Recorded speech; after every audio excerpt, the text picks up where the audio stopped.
પણ એની પહેલા જે ટ્રાયલ્સ ચાલતા હતા એમાં તમે મને એક બારસો આપેલો અને એવું કીધેલું કે અમારા પપ્પા બે યસ. અને હું એટલો બધો ભાવ વિભોર થઈ ગયો કે તમે તમારા ફાધરે પહેરેલું વસ્ત્ર મને આપી રહ્યા છો. તો એ જીવ કેવી રીતે ચાલે કે મારા કેરેક્ટરને પહેરવું છે ને એ ઓકે, પણ પેરેન્ટ માટેની વસ્તુ તો બહુ અલગ એક લાગણીથી ગળેથી લગાડીને રાખી હોય કે આઈ લવ યુ કે વિલ યુ મેરી મી કે શું એક્ઝેક્ટલી શું શબ્દો? ના ના, આવું બધું અમારી વચ્ચે નથી ફીલું. 18 વર્ષ થઈ ગયા એટલે છોકરાઓ શોધવાના એમ. તો પછી એ વખતે અમે નિર્ણય લીધો અને ફેમિલીમાં કોઈને ખબર નહીં કે અમે લગ્ન કર્યા છે, અમે પોતાના ઘરે. એટલે ફેમિલી ઓપોઝ કરશે એવું તમે ધારી લીધેલું હતું ત્યાં? ના, મારા પેરેન્ટ્સને મેં પૂછ્યું હતું પણ એમણે મને ના પાડી. એમણે મને ચોખ્ખું એક વાક્ય કહેલું કે અમે તને છે ને કોલેજમાં ભણવા મોકલી હતી, છોકરો શોધવા માટે નથી મોકલી. ને એવી જ્યારે ખબર પડી કે સૌમ્યની મેં જેવી વાત મૂકી એવું એમણે છોકરાઓ શોધવાનું ડબલ સ્પીડમાં ચાલુ કરી દીધું. પછી તો એવું જ ઘટના હતી કે મને ગમે તેની સાથે જે પહેલો હવે આવશે માંગુ એને જોડે બેસાડી દે. તો અમારું 10 વર્ષના લગ્ન જીવનમાં મેં સૌમ્યને હંમેશા એક ઉભરાવાળી જ ચા પીવડાવી. જ્યારે હું ચા પીતી થઈ ને બનાવતી થઈ પ્રોપર ત્યારે મને ગમ કરે રે આખી જિંદગી કાચી ચા પીવડાવી. હવે મને મારા ઘરમાં બધા એવું કે છે કે તું દિવસની એક ડોલ ભરીને ચા પીતી હઈશ. એટલી ચાની બંધાણી થઈ ગઈ છે કે શું ભૂલ થઈ, ક્યાં આપણી રિલેશનશિપ વર્ક નથી કરતી, કયું વસ્તુ કાચું રહી ગયું એમ. તો મને એક વસ્તુ થયું કે હું છે ને પત્ની બનવા કરતા ઘરની બહુ વધારે બની ગઈ. અને મારા સ્વભાવમાં જ મારા રિલેશનમાં વેક્યુમ ક્યારે આવ્યું કે મારી પાસે વાતો કરવાનો કોઈ એવો કોઈ શોખ અથવા કોઈ એવી વસ્તુ સાથે ના રહી કે જે અમને જોડી રાખે. તમે સૌમ્ય સર અને જિજ્ઞા મેમ ત્રણેય જણા ગેધર થતા હોય એવું કેટલું ફ્રિકવન્ટલી થતું હોય? તો તમે કીધું કે જિજ્ઞા મેમ જે છે એ દીકરાનું ધ્યાન રાખે છે, તો એના માટે તો એમણે ઘરે આવવું પડે. ચા એ મસ્તી છે અમારા લાઈફમાં. કેટલું ટફ હતું 10 વર્ષના લગ્ન જીવન પછી તમારા માટે? કારણ કે એમાંથી કેવી રીતે બહાર નીકળ્યું ને શું વોટ વોઝ ધેટ જે આખો એ કેઓસ જે હોય એને તમે જો વર્ણવી શકો. નમસ્કાર, હું યુવરાજ જાડેજા સ્વાગત કરું છું તમારું ફ્રોમ ધ ડિરેક્ટર્સ ચેર. આજે આપણી સાથે એક એવા ગ્રેસફુલ લેડી છે જેમણે ગુજરાતી સિનેમાને નવી ભાષા આપી છે, દિશા આપી છે, ભાષા આપી છે. કારણ કે એ કોસ્ચ્યુમ ડિઝાઇનર છે, ગુજરાતી ફિલ્મના ટોપના કોસ્ચ્યુમ ડિઝાઇનર છે. અવ્વલ પહેલું નામ એમનું લેવું પડે. અને ભાષા એ આપી છે એવું એટલા માટે કહું છું કારણ કે પાત્ર તો પછી બોલે છે, પહેલાં એનો પહેરવેશ બોલે છે. અને પહેરવેશ નક્કી કરનાર આ વ્યક્તિ છે. બહુ સંવેદનશીલ લેખિકા છે, વાચક છે, સારા સાહિત્યની ઊંડી સમજ છે, સાહિત્યના શોખીન છે, સોશિયલ વર્કર છે. એમણે દિવ્યાંગ બાળકો માટે સુંદર કાર્યો કર્યા છે અને ટ્રાન્સજેન્ડર્સ માટે અત્યારે એક કેફેનો એક સુંદર વિચાર એમના મનમાં રમી રહ્યો છે. એ બધું બતાવે છે કે કેટલા સુંદર વ્યક્તિ છે અને એમને સોસાયટી માટે કેટલું કન્સર્ન છે. એમના એક ઇન્ટરવ્યૂની ટેગલાઇન હતી કે મલ્હાર ઠાકર શું પહેરશે એ પૂર્વી જોશી નક્કી કરે છે. બિલકુલ સાચી વાત છે. જેટલા પણ ટોપના સેલિબ્રિટીઝ, કારણ કે એમને સારી ગુજરાતી જે ફિલ્મો છે એ બધી કરી છે. તો સ્વાગત કરીએ ઉમળકાભેર લાગણી સાથે અને બહુ જ હર્ષ ઉલ્લાસ સાથે પૂર્વી Joshi. Thank you so much. મને તમે એક વખત એવું કીધેલું કે આપણે મારી ફિલ્મ, મને સદભાગ્ય મળ્યું છે કે પુરુષ ફિલ્મ જે મારી છે એમાં એમણે કોસ્ચ્યુમ્સ કર્યા છે. તો એમાં એક વખત લુક ટેસ્ટમાં એમણે મને કીધું હતું કે વ્હાઇટ પેન્ટ બહુ રીચ લાગે, સરસ લાગે. આજે મેં વ્હાઇટ પેન્ટ પહેરી છે. એટલે જે તમારા સજેશન્સ તો હું તો ઠીક છે, ઘણા બધા સેલિબ્રિટીઝ ફોલો કરે છે, એટલે એ તો વાત છે જ. બીજી વાત એક સરસ એ છે કે હું તો સિંગલ માણસ છું, પણ એક ઉંમરનો દાયકો આવે ને એટલે માણસની અંદર માતૃત્વ પિતૃત્વ જાગે કે એમ થાય કે બાળકો મને ઇરિટેટિંગ લાગતા હતા, અમુક એજ સુધી લાગે અને પછી અચાનક જ તમને બાળકો, કારણ કે કુદરતે સાયકલ ચલાવવાની છે તો તમારી અંદર પિતૃત્વ જગાડવું પડે. તો એ મારી અંદરનું પિતૃત્વ ત્યારે જાગી હતું જ્યારે મેં તમારી સ્કૂલ જોઈ હતી અરે વાહ. કે આટલી સુંદર જો શાળા હોય, કાશ મારી પાસે બાળક હોત. મેં તમને કીધેલું પણ ખરું કે કાશ મારી પાસે જો બાળક હોત અને હું એ તમારી સ્કૂલમાં ભણતું હોત. તમે સ્નાતક કયા વિષયમાં કર્યા છો? ડબલ ગ્રેજ્યુએશન કર્યું છે મેં, એક ઇંગ્લિશ લિટરેચરમાં અને એક સાયકોલોજીમાં. એ પછી હિન્દીમાં કોવિડ સુધી કર્યું, સંસ્કૃતમાં વિશારદ કર્યું, એન્ડ પછી જર્નલિઝમ કર્યું, પછી બેચલર ઓફ એજ્યુકેશન બીએડ કરી, અને લાસ્ટ ડિગ્રી મેં એમએડ કરી જ્યારે મારો દીકરો 12th હતો. મેં એટલી બધી ડિગ્રીઓ નથી કરી પણ એમએ લે પણ કર્યું છે. વાહ અને અંગ્રેજી સાહિત્યનો સ્ટુડન્ટ હું પણ રહ્યો છું. વાહ. તો સાહિત્ય પ્રેમી તમે છો એ મને ખબર છે. તમારી પ્રિય નવલકથા કુમનિકા કાપડિયાની સાત પગલા આકાશમાં છે. ન હન્યતે તમને તમારા સાસુજીએ ગિફ્ટ કરી હતી. યસ, તમે હોમવર્ક સારું કર્યું છે. Yeah. તો સાહિત્ય પ્રેમી તમે છો. તમે આટલી થોકડી ભરીને તમારી પર્સનલ ડાયરીઝ છે રોજનીશી. ઓફકોર્સ સાહિત્ય પ્રેમી છો, લેખક છો, વાચક છો, અને તમે ઉંમરના એક પડાવે પ્રેમમાં પડ્યા એ પણ માણસ સાહિત્ય સાથે જોડાયેલો હતો. સૌમ્ય સર. સૌમ્ય સરની કવિતાઓ મારી પણ પ્રિય છે. એમના નાટકો મેં પણ માણ્યા છે. તો આ જે લવ સ્ટોરી છે કેવી રીતે પાંગરી? કોલેજના પહેલા જ દિવસ, અચ્છા. કોલેજની એડમિશન લાઈનમાં અમે પહેલા દિવસે મૂકાય, અને મારી ફ્રેન્ડ શબનમ, એવું હતું કે ફીઝ એટલે એડમિશન ફોર્મ ભરવાની લાઈન હતી એ.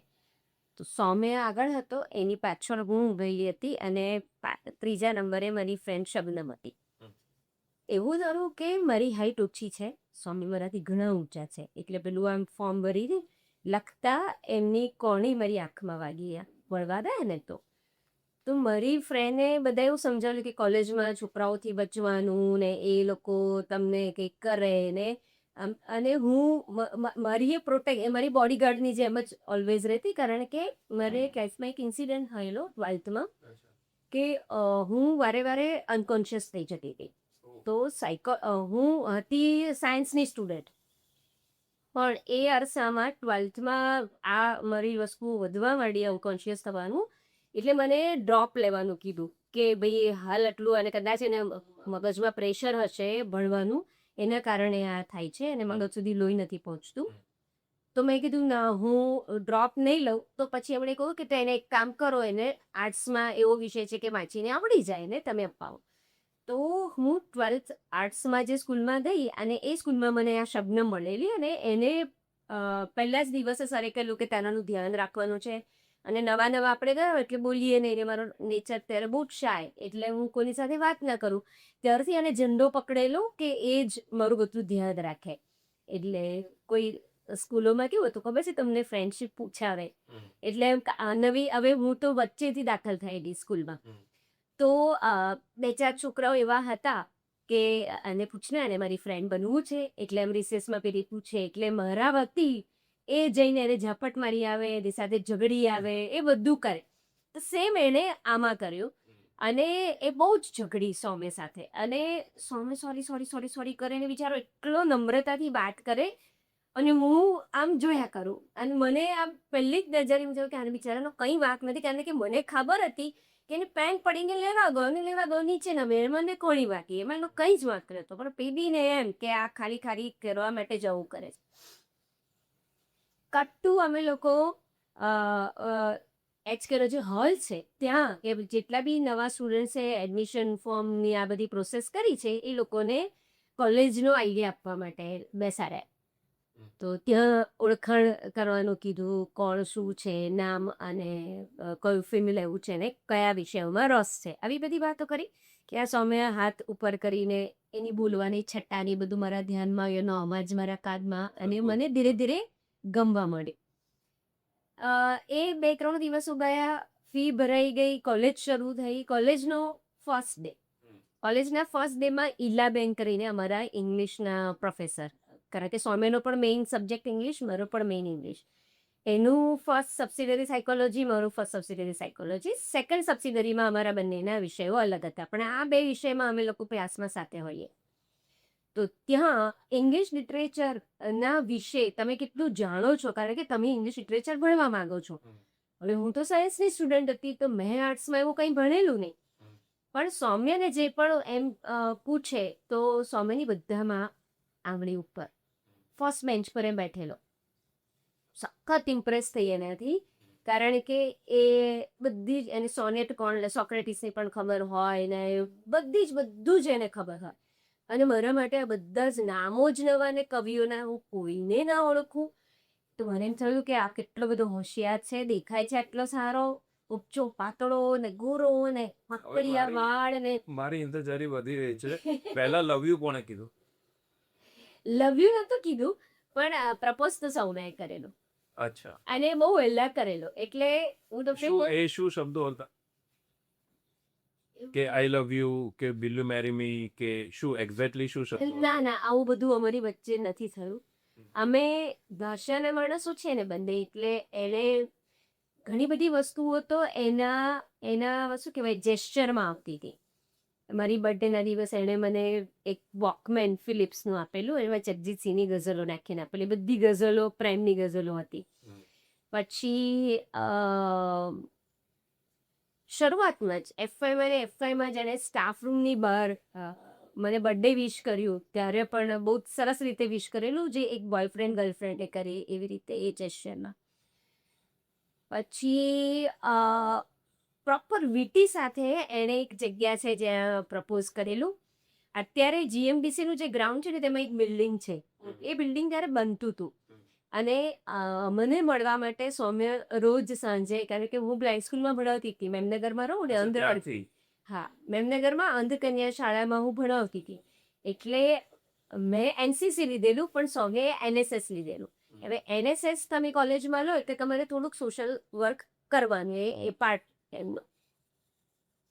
તો મેં સૌમ્યને કીધું કે હું તો વર્ષોથી બ્લાઇન્ડ સ્કૂલમાં કરું છું, તારે જો આવું વર્ક કરવાનું તો અમારી એક્ઝેક્ટ સામે હરિજન વાસ છે, તો તું ત્યાં કરી શકે. તો કે હા, ઇવન હું તને રોજ મળી બી શકું. તો એણે તરત એ વસ્તુ લઈ લીધી, અને એનએસએસના પ્રોજેક્ટના પાર્ટ રૂપે રોજ તે છોકરાઓ સાથે ટાઈમ સ્પેન્ડ કરવા આવતો, સાયકલ લઈને આવે. મારે અમારા ઘરે છે ને દૂધનો વારો હતો રબારી વાસમાં, એટલે હું બ્લાઇન્ડ સ્કૂલમાં ભણાવવા જાઉં ને એટલે ઘરેથી ડોલચું લઈને નીકળું, ત્યાં આપી દઉં, અને પછી બ્લાઇન્ડ સ્કૂલમાં જવું, ત્યાંનું કામ પતાવીને પાછું એ લોકોએ દોઈને દૂધ રાખ્યું હોય લઈને મારે ઘરે જવાનું, અમારો નિત્યક્રમ. એટલે એણે બાજુમાં હરિજન વાસમાં ભણાવવાનું શરૂ કર્યું. તે એ બાને અમે દરરોજ હું જાઉં ને ત્યારે એ હરિજન વાસમાં, એટલે ત્યાંથી રબારી વાસમાં આવીને ઊભો હોય. એક દિવસ એણે મને કહ્યું કે આજે તારે ક્લાસમાં નથી જવાનું, આજે આપણે ક્યાંક જવાનું છે, એમ કરીને લગભગ 1.5 કિલોમીટર દૂર અમે ચાલતા ચાલતા માના મંદિરની સામે આ ગ્રાઉન્ડ પડે, તો ત્યાં અમારી સાયકલ લઈને ગયા. ત્યારે અમારું કંઈ જ બિલ્ડિંગો કોઈ જ નતા, આવડું મોટું ખુલ્લું ખેતર, અને વચ્ચે એક જીએમડીસીનું આ બિલ્ડિંગ 10 માળનું, અને બનવાનું હતું, એટલે આઈ થિંક અડધું તો બની ગયું. ત્યાં એણે ખિસ્સામાંથી રિંગ કાઢી અને મને પહેરાવી હતી કે જો ઘણા સમયથી તને ખબર છે ને મને ખબર છે કે આપણે મળીએ છીએ એકબીજાને. મને અત્યારે શબ્દો એના ખરેખર કશું યાદ નથી, પણ ભાવ જો હું તમને કહી શકું તો એવો હતો કે આપણને બંનેને ખબર છે, અને હું આ રિંગ પહેરાવું એટલે તારે સમજી જવાનું, એ રીતે. અચ્છા. બહુ જ વર્ષો થઈ ગયા, આ 1992-93 વાત છે. 93માં તો બાબરી ધ્વંસ થયો, અને બાબરી મસ્જિદ એના 6 ડિસેમ્બરે થયો, અને 6 ડિસેમ્બરે બાબરી મસ્જિદ ધ્વંસ થયો. 6 જાન્યુઆરીએ મેં પાછા લગ્ન કર્યા, ત્યારે હું એસવાયમાં હતી. મેં એને સૌમ્યએ લગ્ન કર્યા ત્યારે, કારણ કે અમારા ફેમિલીમાં એવું હતું કે બારોટ સમાજમાં કે ભાઈ હવે છોકરાઓ શોધવાનું શરૂ કરવાનું, 18 વર્ષ થઈ ગયા એટલે છોકરાઓ શોધવાના એમ. તો પછી એ વખતે મેં નિર્ણય લીધો, અને ફેમિલીમાં કોઈને ખબર નહીં કે અમે લગ્ન કર્યા છે, અને પોતપોતાના ઘરે. એટલે ફેમિલી ઓપોઝ કરશે એવું તમે ધારી લીધેલું હતું કે? ના, મારા પેરેન્ટ્સને મેં પૂછ્યું હતું પણ એમણે મને ના પાડી. એમણે મને ચોખ્ખું એક વાક્ય કહેલું કે અમે તને છે ને કોલેજમાં ભણવા મોકલી હતી, છોકરો શોધવા માટે નથી મોકલી. ને એવી જ્યારે ખબર પડી કે સૌમ્યની મેં જેવી વાત મૂકી એવું એમણે છોકરાઓ શોધવાનું ડબલ સ્પીડમાં ચાલુ કરી દીધું. પછી એવું જ ઘટના હતી કે મને ગમે તેની સાથે જે પહેલો આવે આવશે માગું એને જોડે બેસાડી દેશે. સો પછી અભિજાતભાઈ અને શુભા ભાભી, સૌમ્યના મોટા ભાઈ ભાભી અમારું કન્યાદાન કર્યું. અને સૌમ્યના મમ્મી પપ્પા અને એ પ્રેઝન્ટ એ બધા એ લોકો પ્રેઝન્ટ હતા, એમની મંજૂરી સાથે જ કરી. અને પછી તમારા પેરેન્ટ્સને મનાવ્યા.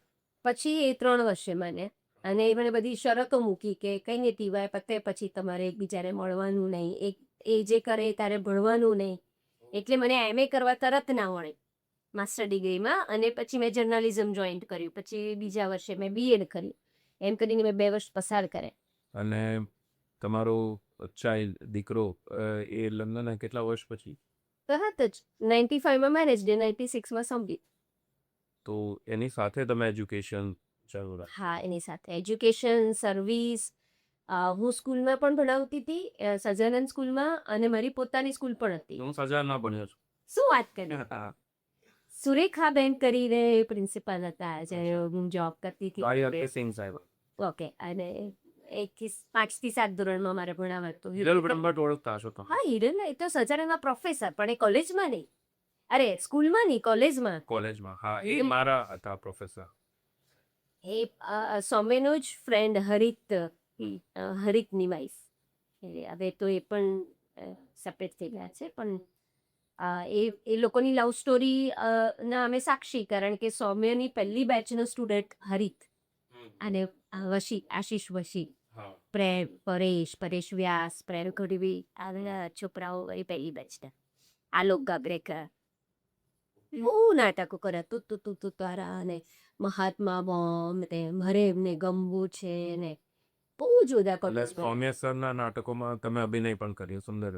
ના, અભિનય નથી કર્યો સૌમ્યના નાટકમાં. એક જ નાટકમાં મને અભિનય કરવા મળે છે. બાકી આ બધાનું કોસ્ટ્યુમ ને પ્રોડક્શન સંભાળવાનું ને મ્યુઝિક બનાવડાવવાનું ને અહીંયાથી યોગેનભાઈના ત્યાં ધક્કા ખાવાના મ્યુઝિક ને મ્યુઝિક ઓપરેટ કરવાનું ને થોડી લાઇટ શીખવાની ને આવું બધું.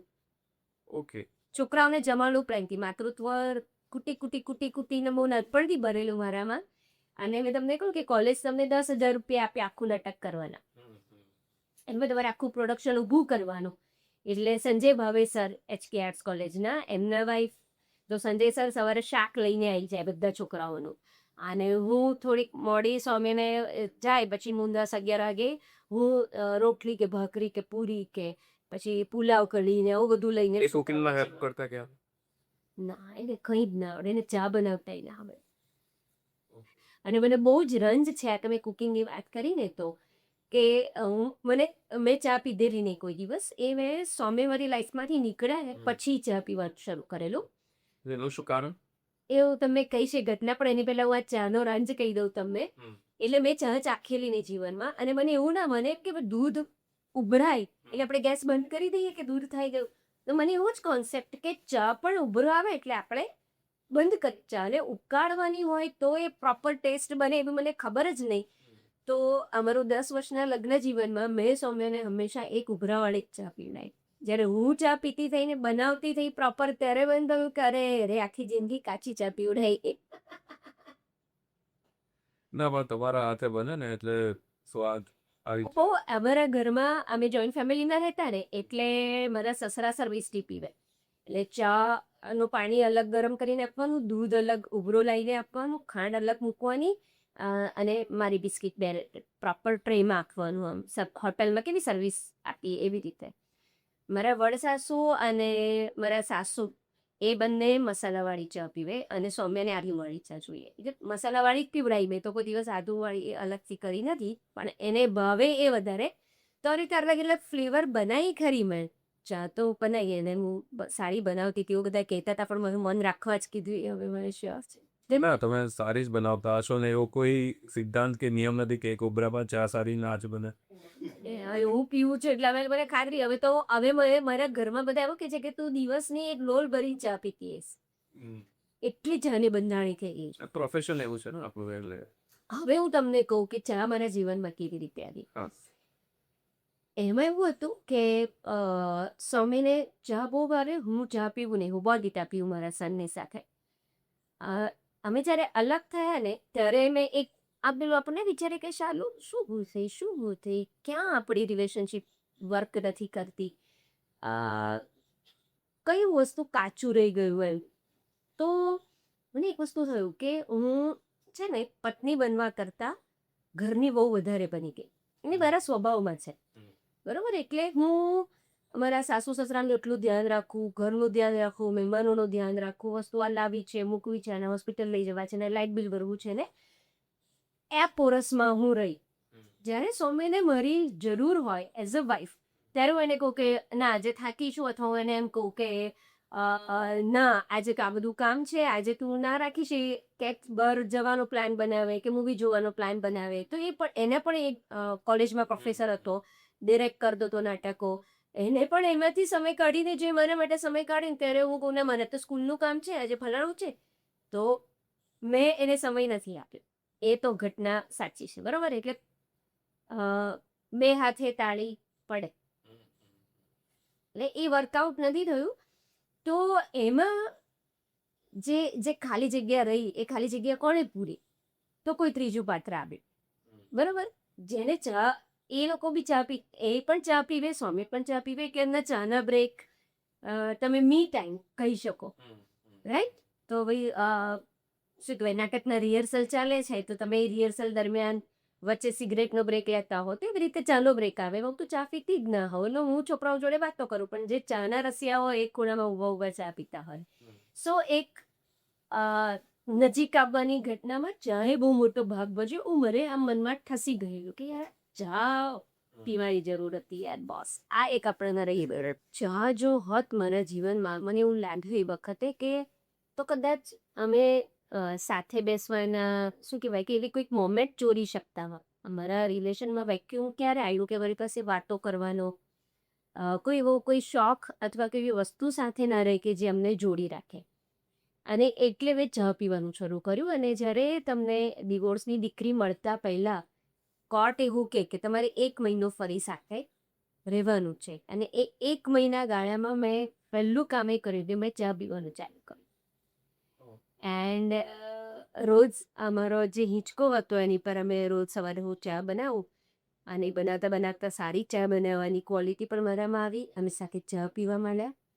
પછી તો અમે એવું નક્કી કર્યું 1 મહિના પછી કે ના ના કોર્ટે કીધું છે પણ આપણે એક છત નીચે ના રહેતા, દૂર રહીને સારા મિત્રો રહીએ. અને અમે લોકો અલગ પડ્યા. પણ પછી મેં મારા ચાના શોખને જાળવી રાખ્યો છે, અને મારા પાર્ટનરમાં એ જગ્યા પર મેં મારા ગણપતિ દાદાને બેસાડ્યા છે. સો ઘરનો જે હિંચકો છે ત્યાં દાદા બેસે ને મારો દીકરો પણ ક્યારેક એમની જોડે બેસીને જૂથતો હોય, ને ક્યારેક હું એની પર બેસીને ચા પીતી હોઉં. જે કા નિત્યક્રમ અમે ચાલુ રાખીએ છીએ. ચા એ મસ્તી છે અમારા લાઈફમાં. કેટલું ટફ હતું 10 વર્ષના લગ્ન જીવન પછી તમારા માટે? કારણ કે તમે જેમ કહ્યું એમ એક સ્પેસ ક્રિએટ થઈ અને ત્રીજું વ્યક્તિ એન્ટર થયું. પણ તમે હાલ કહી રહ્યા છો કે તમે તમારી લાઈફમાં કોઈને એન્ટર અત્યારે નથી થવા દીધું, તો ત્યારે પણ નથી થવા દીધું, ક્યારે નથી થવા દીધું. તો ક્યાંક એક પેલું પણ હશે કે ના મારે તો જોડાયેલું રહેવું છે, છતાં એક પાર્ટનરની ઈચ્છાને રિસ્પેક્ટ કરવી પડે. અને તમે છો જ સમજદાર વ્યક્તિ કે કોઈને કેટલું ટફ હતું અને અને પડે જ એમ. કેટલું ટફ હતું, અને એ સ્પેલમાંથી તમે કદાચ શું એટલે જેમ કે ક્યારેક કોઈ લોકો આલ્કોહોલિઝમ પર ચડી જતા હોય છે, તો તમારી એવી કોઈ ડાઉન મુમેન્ટ એ ફેઝમાં આવી હોય કે એમાંથી કેવી રીતે બહાર નીકળ્યું, ને શું વોટ વોઝ ધેટ, જે આખો એ કેઓસ જે હોય એને તમે જો વર્ણવી શકો? તમે જેને પ્રેમ કર્યો હોય ને એમાં એવું તો હોય. સમજણ તમને એવું કે પ્રેમ એવી વસ્તુ છે કે એને તમે જકડી ના રાખો, બાંધી ના રાખો, એને પાંખો આપો.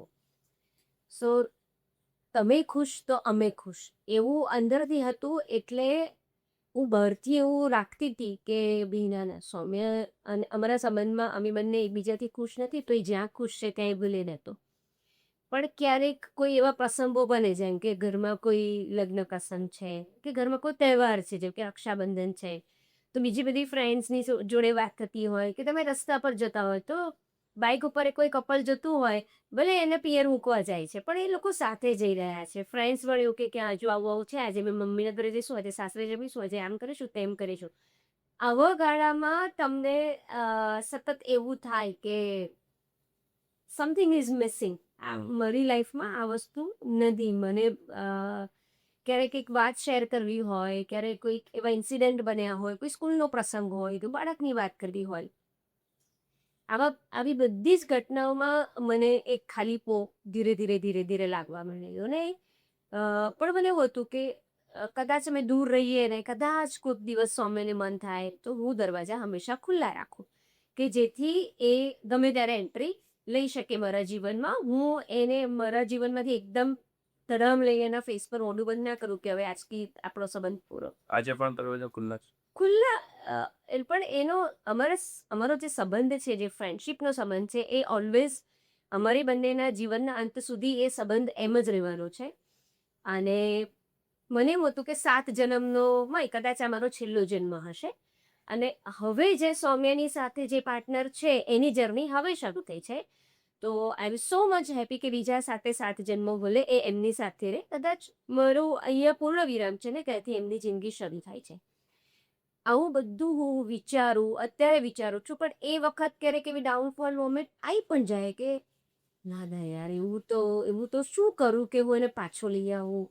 એવું તો શું થાય કે સૌમ્યને ફરી એમ થાય કે ચાલો સાથે રહીએ. આવું બધું થયા કરતું હતું ને એમાં 1-2 ભૂલો મેં પણ કરી. પણ શું કહેવાય કે એન્ડ વેલ તો ઓલ ઇઝ વેલ. જો એન્ડ વેલ એના જેવી વાત છે. થતું હતું એવું કે બાળક છે ચલો અત્યારે તમે કંઈક ખોટું પગલું ભરી દેશો તો પાછળ બાળકનું કોણ? કારણ કે બાળક તો તમારા ભરોસે છે. એને તો તમે જીદ કરીને તમારી પાસે રાખી છે તો હવે મારે એની જવાબદારી છે. સો ભૂલ કરતા કરતા જ્યારે એ વસ્તુ સમજાઈ તો હું અટકી પણ ગઈ અને ફરી પાછી પેલું કેવું છે હું પેલા ફિનિક્સ પક્ષી જેવી છું કે મારી જ રાખમાંથી ફરી ઊભી થઉં છું. મારા બેક ઉપર એનું ટેટુ છે, પોતાની જ રાખમાંથી ઊભું થાય. ઉભા થવાની ઘટના છે. સો જિંદગી તમારી પરીક્ષા લે પણ તમે એમાંથી પાસ થઈ પણ જાઓ એટલે ક્યારેક પેપર અઘરું આવી જાય ક્યારેક બહુ જ ભરાઈ જવું તો બાળકની સામે ક્યારેય ના રડું. બાથરૂમમાં જઈ અને મસ્ત મોબાઈલ લઈને મ્યુઝિક ઓન કરું, શાવર ચાલુ કરું અને નહીં લઉં મસ્ત માથાબોળ તો થોડીક વારમાં રડી લઉં. જેટલું મોટેથી રડવું હોય એટલું એ પછી પાછી ફ્રેશ. એ બધું શરૂઆતમાં. હવે તો આમ કરું હવે તો મારી લાઈફમાં કરવા માટેના ઘણા બધા કામો છે કે જે મારે મારી લાઈફ પતે ત્યાં સુધીમાં હજી બહુ બધું કર્યું છે. તમે કરી જ રહ્યા છો અને સતત તમે પોતાની જાતને વ્યસ્ત રાખતા હો છો. એમ પણ કદાચ આનું જ કારણ કે એકલતા આપણને મારે ઇન્સોમેનિયા છે. હું બહુ સૂઈ નથી શકતી અને ત્યારે જ મેં નક્કી કર્યું કે મારી પાસે લોકો પાસે કામ કરવાના 24 કલાકમાંથી 12 કલાક છે. મારી પાસે 18 કલાક છે. તો મને ભગવાને દરરોજ 6 કલાક એક્સ્ટ્રા કહે છે તો હું એનો સરસ ઉપયોગ ના કરું અને હું ખોટું મોબાઈલ સ્ક્રોલ કરવામાં સમય બગાડું કે બીજું કરવામાં કરું એના કરતાં બેટર છે કે હું સારી રીતે મારી એમાંથી અર્થોપાર્જન પણ થાય, મારું શરીર પણ સચવાય. તો હું એવી રીતે નવી નવી પ્રવૃત્તિઓ શોધતી રહું છું અને મારી જાતને વ્યસ્ત રાખતી રહું છું. તમે તમારી જાતને વ્યસ્ત રાખો છો. તમે બપ્પા અને ગણપતિ બાપાને પાર્ટનર તરીકે, દાદા તરીકે, મિત્ર તરીકે એ સ્થાન આપ્યું છે. પણ દરેક વ્યક્તિ તમે સ્વીકારો કે ન સ્વીકારો આ સત્ય છે કે ઓપોઝિટ જેન્ડરની હૂંફ આપણને જોઈતી હોય કારણ કે સેમ જેન્ડરનો મારો દોસ્ત મને બહુ તો હક કરશે. ઓપોઝિટ જેન્ડરમાં પ્રેમ વ્યક્ત કરવાની, સ્પર્શથી પ્રેમ વ્યક્ત કરવાની ઘણી જગ્યાઓ હોય છે અને એ આપને ખ્યાલ જ હશે કે તમારા સેલ્ફ કોન્ફિડન્સમાં ઘણું કોન્ટ્રીબ્યુટ કરે છે અને એ એક બેઝિક નીડ હોય છે દરેક માણસની. અને એવું નથી હોતું કે એક ઉંમર પછી એ નીડ તમારી જતી રહે. જેમ ભૂખ લાગે, તરસ લાગે, ઊંઘ આવે, એવી એ નીડ છે.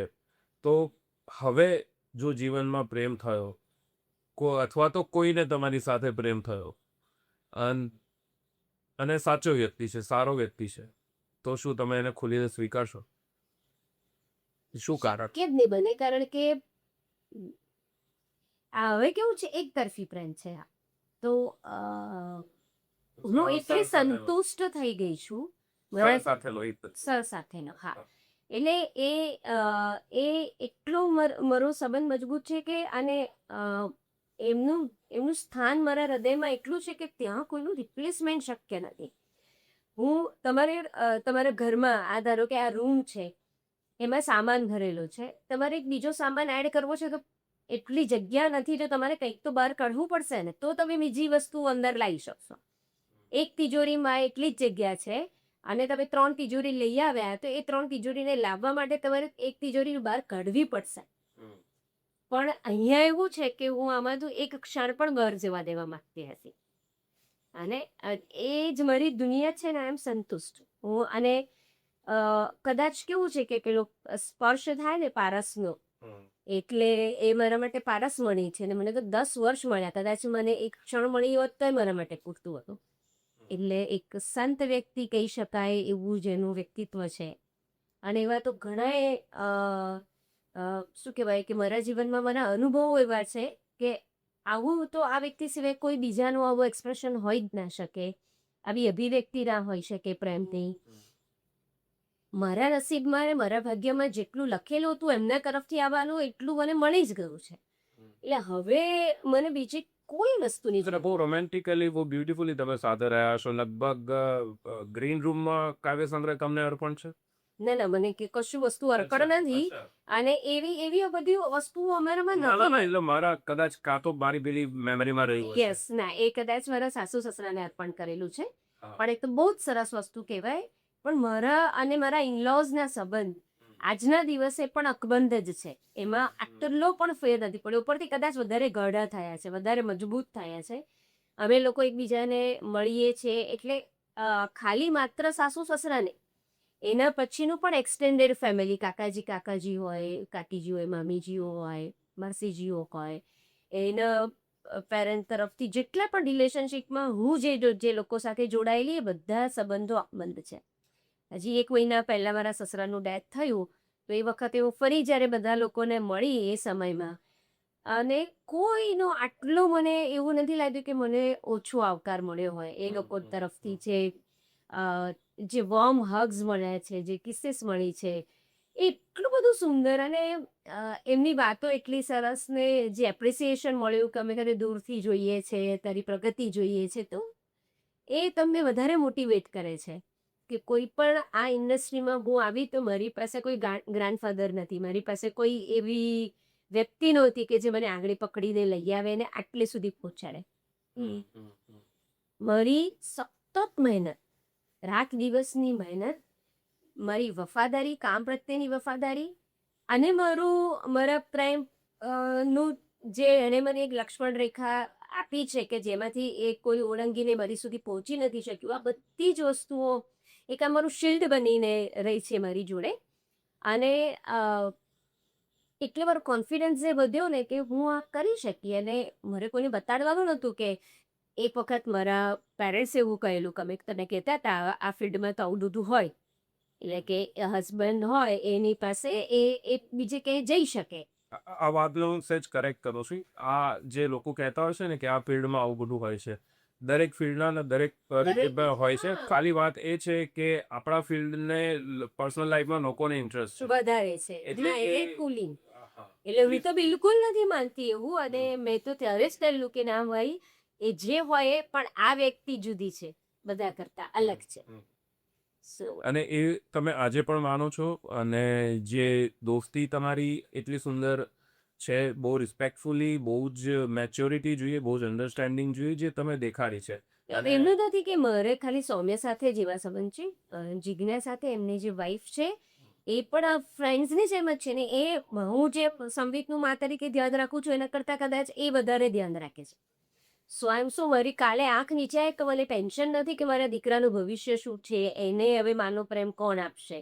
એ એટલું જ સરસ ધ્યાન રાખે, એના કરિયરનું એટલું સરસ ધ્યાન રાખે, એની હેલ્થનું એટલું સરસ ધ્યાન રાખે. તો આનાથી વિશે શું જોઈએ મને? તો તમે સૌમ્ય સર અને જિજ્ઞા મેમ ત્રણેય જણા ગેધર થતા હોય એવું કેટલું ફ્રિકવન્ટલી થતું હોય? ફ્રિકવન્ટલી એટલે એવા કોઈ પ્લાન ના બને, પણ હવે એક ઇન્ડસ્ટ્રીમાં સાથે કામ કરીએ છીએ એટલે બહુ બધી ઇવેન્ટ્સ એવી હોય કે જ્યારે અમે લોકો સાથે મળીએ ત્યારે બહુ જ રિલેક્સ થઈને, જેમ હું અને તમે મળીએ કે આ ભાઈ મળે કે કોઈ બીજું મળે એવી જ રીતે મળીએ. નોર્મલ એવું કોઈ સ્પેસિફિક કોઈ ચલો આજે સાથે ડિનર કરીએ કે ના ના એવું કંઈ કરીએ પ્લાન એવું. હવે કારણ કે બધાના ટાઈમિંગ્સ, બધાની અવેબિલિટી, એટલે એવા પ્રસંગો ટાળીએ પણ છીએ કે ભાઈ એ તો ઉપર કરવા તો થાય કે ભાઈ ચાલ આજે સંમિતની બર્થડે છે ચાલો બધા મળીએ, પણ એવું અમે કરતા નથી. એવું જરૂર નથી લાગી, અને થોડુંક ડિસ્ટન્સ એ રાખવું જરૂરી છે. મારી સીમા ઓળંગીને આગળ ના જવાય, કારણ કે હવે હું એમના સંબંધમાં વચ્ચે વચ્ચે આમ ડક્કું મૂકવા ના જઈ શકું. છે આવી જઈએ વાત એવું, તમે અચાનક તમને સંજોગો સાથે લઈ આવે છે વસ્તુ જુદી છે, અને તમે પ્લાન કરીને સાથે જાઓ છો તો એ સારું નહીં. તો મારી ડોકિયા કરવા એ સારી વસ્તુ નહીં. તો તમે કીધું કે જિજ્ઞા મેમ જે છે એ દીકરાનું ધ્યાન રાખે છે, તો એના માટે તો એમણે ઘરે આવવું પડે? ના, એવી રીતે નહીં, પણ જેમ કે અમારો દીકરો પેઇન્ટર છે તો હવે એનું સોલો એક્ઝિબિશન રાખવાનું હતું. હું સખત બિઝી હતી, મારા 2 પ્રોજેક્ટ ચાલતા હતા, તો એના એક્ઝિબિશનના આગલા દિવસ સુધી હું અમદાવાદમાં નહોતી. પણ એની ડેટ્સ, એના મહેમાનોનું લિસ્ટ, એના ઇન્વાઇટીઝ, મહેમાનો આવે તો ચા સમોસાનો નાસ્તો, સંવીતને આ બધું ગોઠવવાનું, તો એના કાર્પેન્ટરની જવાબદારી, કોઈ વસ્તુ એવી નથી કે જે એ લોકોએ ઉપાડી ના એની સાથે ના ઉભા રહ્યા હોય. હા, એ લોકો ચડીને બધા. હા, એવી રીતે સાથે. તો પૌર્વી મેમ, તમારી સાથે ઘણી વખત એવું થાય કે આવી રીતે over the cup of T સાથે બેસીને ઘણી બધી વાતો કરીએ. આજે પહેલી વાર એ અવસર મને મળ્યો છે કે શાંતિથી આપણે એક ફિલ્મ સાથે કરી, પણ શાંતિથી બેસીને વાત કરો આજે લગભગ પહેલી વાર બેઠા છીએ. Yes yes, definitely. નહીં પણ તમારે ક્યાં વાત? અરે પણ આગળ મારી ઈચ્છા ચોક્કસ એવી છે કે એક નહીં અનેક મુલાકાતો આપણે ઓફ કેમેરા હું ચાનો કપ લઈને તમારી સાથે બેસું, તમને સાંભળું, તમને માણું, કારણ કે ઘણું બધું શીખવાનું છે મારે તમારી પાસેથી. એક તો મારી સ્ટાઇલિંગ સેન્સ તમે નક્કી કરો, તમે મને કોમ્પ્લિમેન્ટ કરી રહ્યા છો કે વજન ઘટ્યું છે, તો હવે તમે મારું સ્ટાઇલિંગ સારું કરી શકશો. યસ. અને આઈ મસ્ટ સે કે જે પુરુષ ફિલ્મમાં તમે મારું સ્ટાઇલિંગ કર્યું હતું, તો that was something very unique. તો કોસ્ચ્યુમ ડિઝાઇનર તરીકે તમે, એક તો બહુ સુંદર વાત છે કે તમે સ્ક્રિપ્ટ વાંચો છો. આ કેવી રીતે? એટલે કોસ્ચ્યુમ ડિઝાઇનર તો એવું હોય ને કે ભાઈ ઠીક છે ભાઈ, હા આ કેરેક્ટર છે, એનું શું છે મને આઉટલાઇન આપી દો ને આપી દઈએ. આ એવું કયું પ્રેરક પરિબળ છે, અને તમને કેમ જરૂરી લાગે છે કે કોસ્ચ્યુમ ડિઝાઇનર તરીકે તમારે આખી સ્ક્રિપ્ટ વાંચવી જોઈએ? એ વાંચવી જોઈએ. એનું બેકગ્રાઉન્ડ એ છે કે હું થિયેટરમાંથી આવું છું.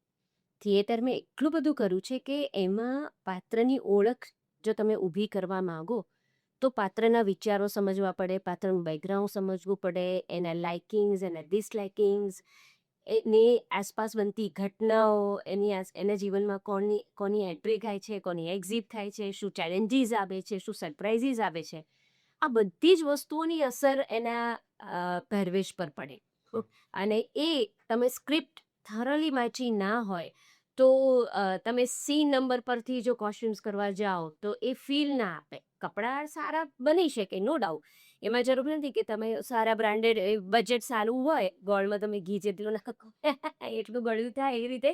એટલે તમે એવું એનાથી કે સારા કપડાથી કેરેક્ટર બની જાય. કેરેક્ટર બનવા માટે એની સ્કીનમાં ઉતરવું પડે. રાઈટ.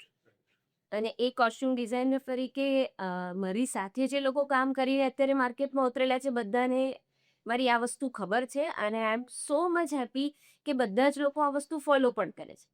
રાઈટ. એટલે એ બહુ સારી વસ્તુ છે. એ જે સ્કૂલિંગમાંથી નીકળ્યા પછી એમ, અને શું કહેવાય કે ગુરુ કરતા શિષ્ય ચડિયા તો હોય, એ કહેવતને જો પુરવાર કરી રહ્યા છે લોકો તો એ પણ સારું. જે મારા હાથ નીચે કોસ્ટ્યુમ એમના નામ લઈ શકાય? કેમ ના લઈ શકાય? દેવાંગ પરમાર છે, નિકી જોશી છે, અમિલ મેકવાન છે, વૈષ્ણવી છે, ચિરા ભરવાડ છે, મહર્ષિ છે, મહર્ષિ પટેલ છે, યશ છે. યશે હમણાં તો ફિલ્મ ડિરેક્ટ કરી કે કેરી સાથે એની ફર્સ્ટ ફિલ્મ ડિરેક્ટ કરી. સો એવા ઘણા બધા લોકો છે કે જે લોકોએ મારી સાથે ઇન્ડસ્ટ્રીમાં પહેલો પગ મૂક્યો, ફર્સ્ટ ટાઈમ ઇન્ડસ્ટ્રીમાં આવ્યા, કોસ્ટ્યુમ્સ શીખ્યા અને એમને એક વાતાવરણ મળ્યું ને પછી એમની અંદર જે પણ કંઈ હતું એ બધું જ એ લોકો લાવી રહ્યા છે બહારને. બહુ જ સરસ વસ્તુ છે. સો આ થોડા આપણે આઉટ ઓફ ટ્રેક ગયા પણ એ કોસ્ટ્યુમને ના track we are on the track. Okay તો યા તો એક તમારી સ્ટુડિયોની જે ઓરા છે ને બહુ પ્યોર છે, ડિવાઇન છે. જે રીતે તમારી ઓરા બહુ પ્યોર ડિવાઇન. કોઈ વ્યક્તિ ફિલ્ડમાં તો કોઈ એવું નથી કે જે કોરી મેમને ના ઓળખતું હોય. બધા જ ઓળખે છે, સારી રીતે ઓળખે છે. જો કદાચ ફિલ્ડની બહારનું કોઈ વ્યક્તિ જે એમનો પરિચિત ના હોય એક વખત એમને જોઈ લે ને તો એ સમજી જાય કે હા આ એક બહુ ગ્રેસફુલ લેડી છે અને ડેપ્થવાળા વ્યક્તિ છે. તમારા સ્ટુડિયોનો ઓરા બહુ પ્યોર છે. બીજી એક અંગત અનુભવ પરથી વાત યાદ આવે છે કે મારે ફિલ્મમાં બાથરોબ પહેરવાનો હતો જે તમે ડિઝાઇન કર્યો હતો સરસ.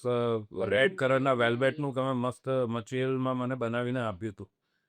પણ એની પહેલાં જે ટ્રાયલ્સ ચાલતા હતા એમાં તમે મને એક બાથરોબ આપેલો અને એવું કીધેલું કે આ મારા પપ્પા પહેર. યસ અને હું એટલો બધો ભાવ વિભોર થઈ ગયો કે તમે તમારા ફાધરે પહેરેલું વસ્ત્ર મને આપી રહ્યા છો તો એ જીવ કેવી રીતે ચાલે કે મારા કેરેક્ટરને પહેરવું છે ને એ ઓકે પણ પેરેન્ટ માટેની વસ્તુ તો બહુ અલગ એક લાગણીથી ગળેથી લગાડીને રાખી હોય. હા એટલે ફાધર છે, આપણા ભાઈ છે કે આપણો હસબન્ડ છે કે આપણો દીકરો છે, એ આપણા જીવનની અંદર છે ને કામ એ અત્યારે મારું જીવન છે.